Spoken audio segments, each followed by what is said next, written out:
What's going on, everyone? Welcome back. FantasyTeamAdvisors.com, bringing home the bacon MLB DFS video.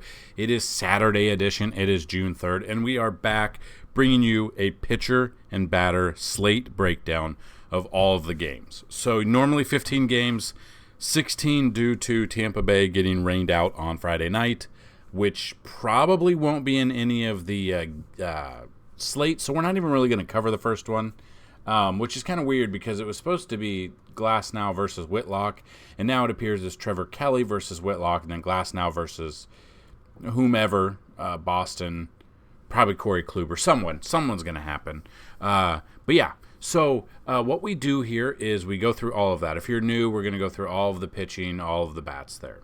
If you are new, any video that gets 50 likes and you leave a comment, you get thrown into the random.org generator to win a free week of MLB DFS content brought to you by FantasyTeamAdvisors.com. And that's what we're going to do right now. So everyone who commented on yesterday's video, we got 50 likes on it. If we got 100 likes, someone would win a month pass. If we get 200 likes, someone will win an MLB season pass brought to you by FantasyTeamAdvisors.com. So we've thrown them in there. We're going to randomize this 3 times, and the winner will be on the 3rd time, and then we'll get going. So 1, 2, and the winner of the MLB Week Pass is Nathan Feudy. Congratulations, Nate. I know you've been on the site. I know you've been on almost every single video we've done. I think every single video we've done the past few weeks. So congratulations. Comment on this and hit me up on Twitter at advisors_team. Again, anyone who likes the video, is a subscriber, and leaves a comment on this video, if it gets 50 likes, you'll be thrown into a randomizer. If it gets 100, you'll be thrown in again, but for a month pass. So, that being said, we are digging into the slate. Like I said, this game's not going to be there. It's at a weird time. Well, one of these games isn't going to be there. Either way, I wouldn't be taking either of these pitchers. I would be taking bats. This is where you got to be a little bit careful. When you're building your lineups, you have to make sure which game is actually on the said slate. So, that being said, when building these lineups, that is what I would be looking for. Now, with that, I would not suggest taking either of these pitchers. I'm just like on Friday, I'm all in on taking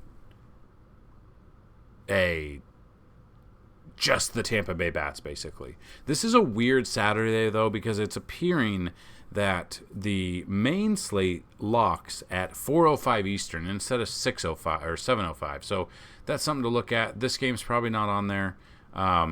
If I were taking one, it would be Glasnow in this. We went over that in yesterday's video in these numbers. I love Glasnow here. As long as he can go at least 5-6 innings, we should be good.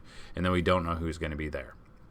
Next game, you got the Tigers at the White Sox. You got Michael Lorenzen versus Dylan Cease. With Lorenzen, we've taken him a couple of times, and he's been up and down for us. He has some really good games, and then he's gotten us...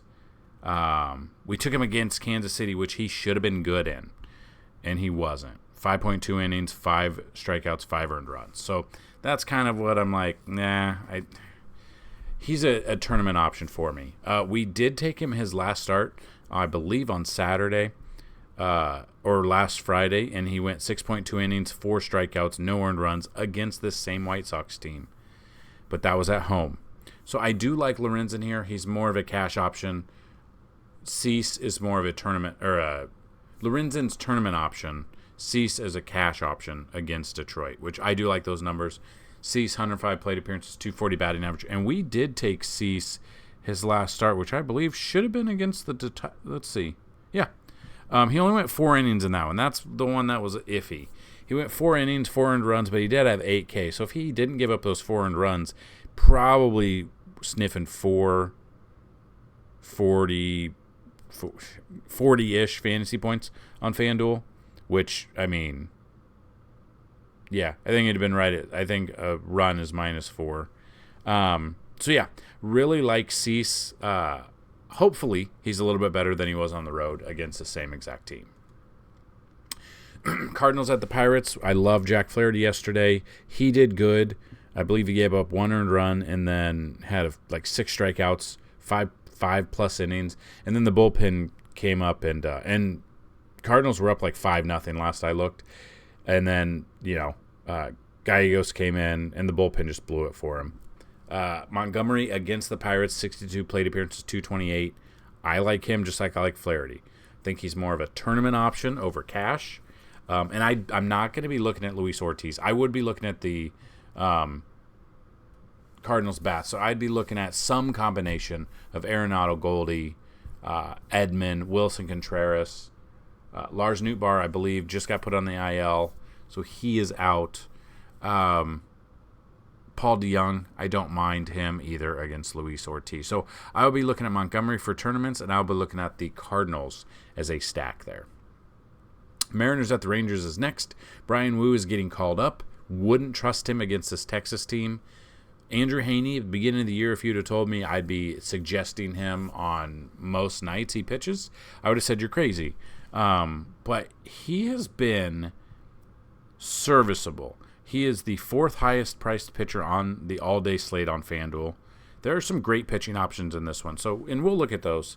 Andrew Heaney, he's averaging 30.9 fantasy points per game in 10 starts already.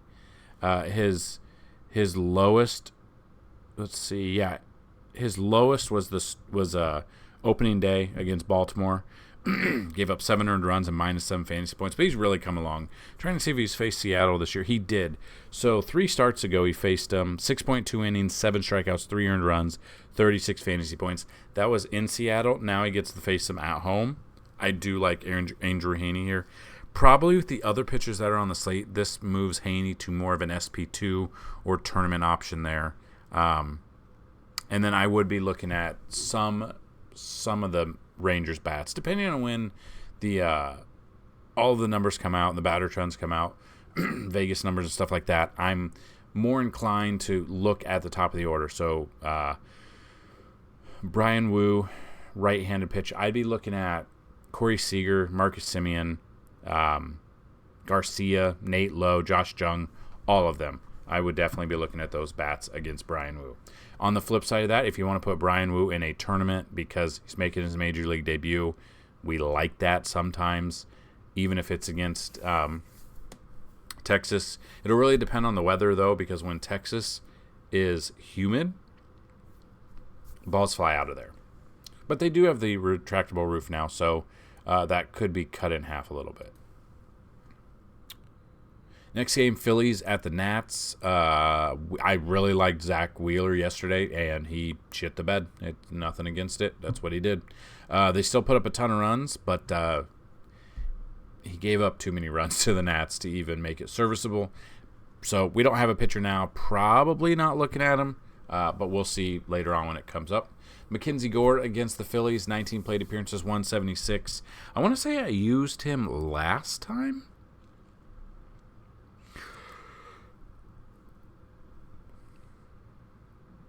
He's averaging 33.18 fantasy points per game in 12 games. Yeah, I used him against Kansas City, his last start, which would have been Saturday, I believe. 7 innings, 11 strikeouts, 1 earned run, 55 fantasy points. So, that being said, he's had some good games. On paper, the Phillies against him should destroy him, but I kind of like him for tournaments because I think he'll be lower owned. I think that's more of a leverage play, so I'd be looking at a leverage play here. And then other than that, once the batter trends come out, then we can kind of see which bats we would like in this game. The Angels at the Astros is next. We just saw what happened to Shohei Ohtani. Got hit pretty hard, but according to some people in the world, he could give up 1,000 runs in a game and still be the MVP because he can pitch and bat. But we got Patrick Sandoval versus Christian Javier. Sandoval, he's actually gotten pretty lit up. Now, we're going to look at these numbers because 104 plate appearances seems like a lot. Now, I don't know if that's, a few players or what it is, but most likely if it's the bigger guys, I'm taking an Astro stack against him.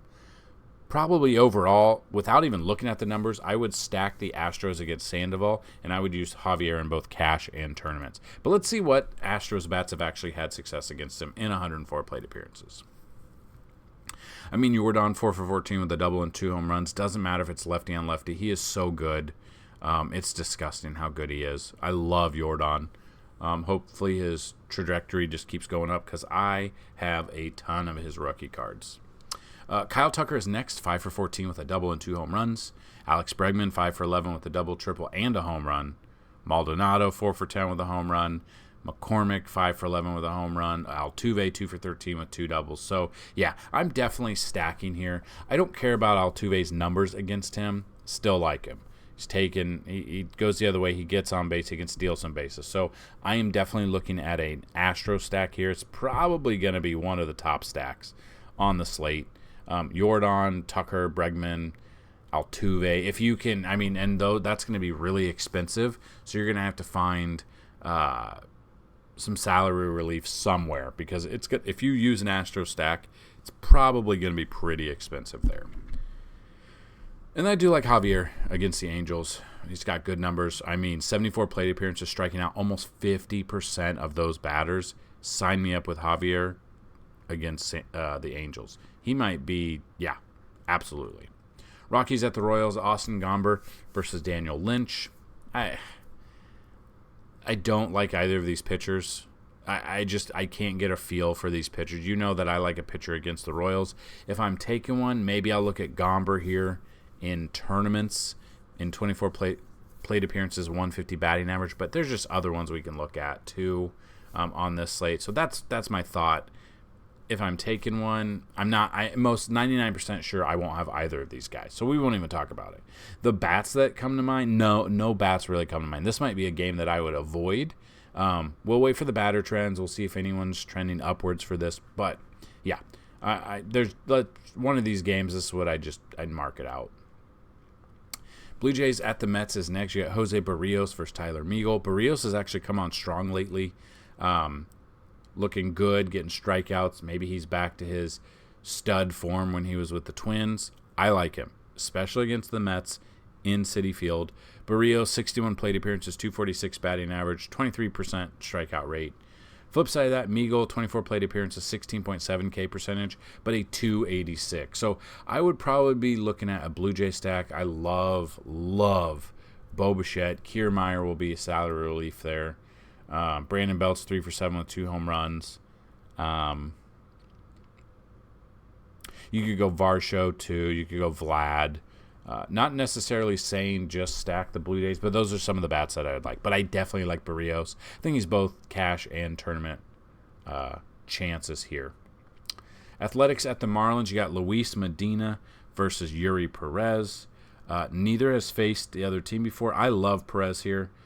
We used him against Cincinnati. He did good. We've used him in all 4 of his starts. His worst start was against Colorado, giving up 3 earned runs, and those are the most earned runs he's given up in a game, and that was in Colorado, so the Coors effect. Now he's at home facing an Oakland team. I'd rather him be – I wish this game were in Oakland, but I'm all over Perez here.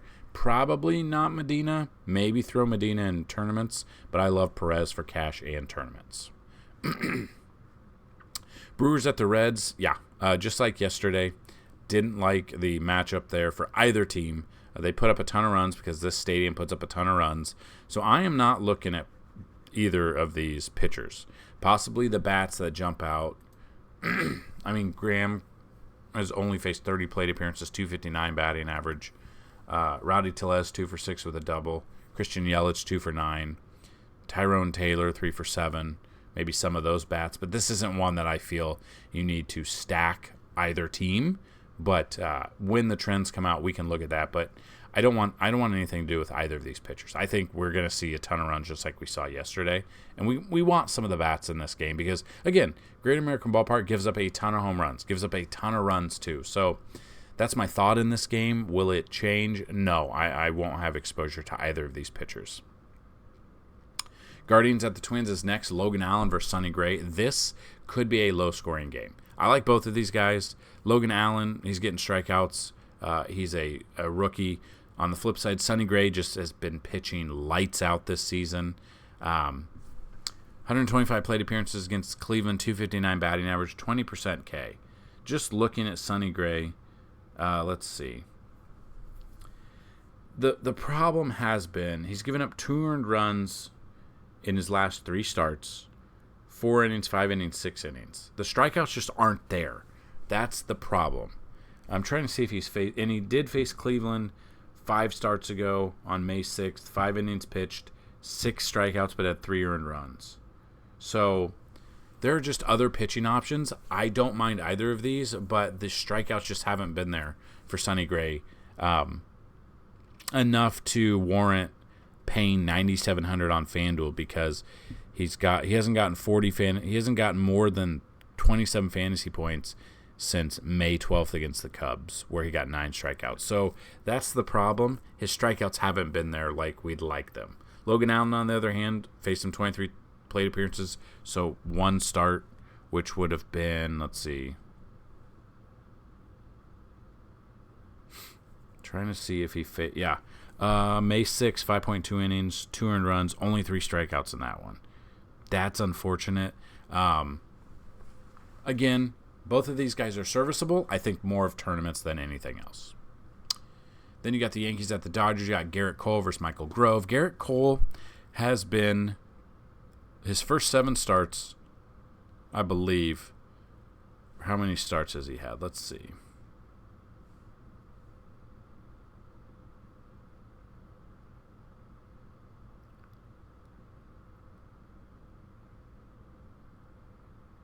He's had 12 starts. His first 6 starts were unbelievable. Followed by, he's had 2 clunkers his last 2 games. Against San Diego, gave up 5 earned runs. Against Baltimore, gave up 5 earned runs. And then Tampa Bay, he did give up 5 earned runs one time. But other than that, that's where his kryptonite is. He hasn't faced the Dodgers this year, obviously, but he's faced a bunch of the team. So most of these numbers, I bet 138 consist of Mookie Betts and JD Martinez for the most. JD is 48 plate appearances. Mookie's 15. I'm very surprised that Mookie's 15.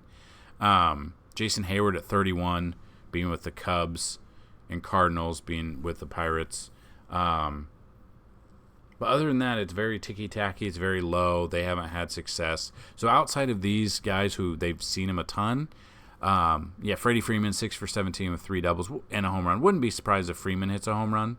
I do like Garrett Cole here, but not as much as I would normally, just because he's been kind of coming back down to earth. He was Cy Young candidate first 6 starts, and the last 6 starts have been, I don't know if he's fine, the adrenaline's finally gone or whatever. I wouldn't trust Michael Grove against the Yankees offense. I'd be looking at Garrett Cole here is probably what I'd be looking at here. And then avoiding Michael Grove. And then just looking at the batter trends, which Yankees bats have been good. Rizzo's back. Judge is on fire. JD's back. DJ got the night off.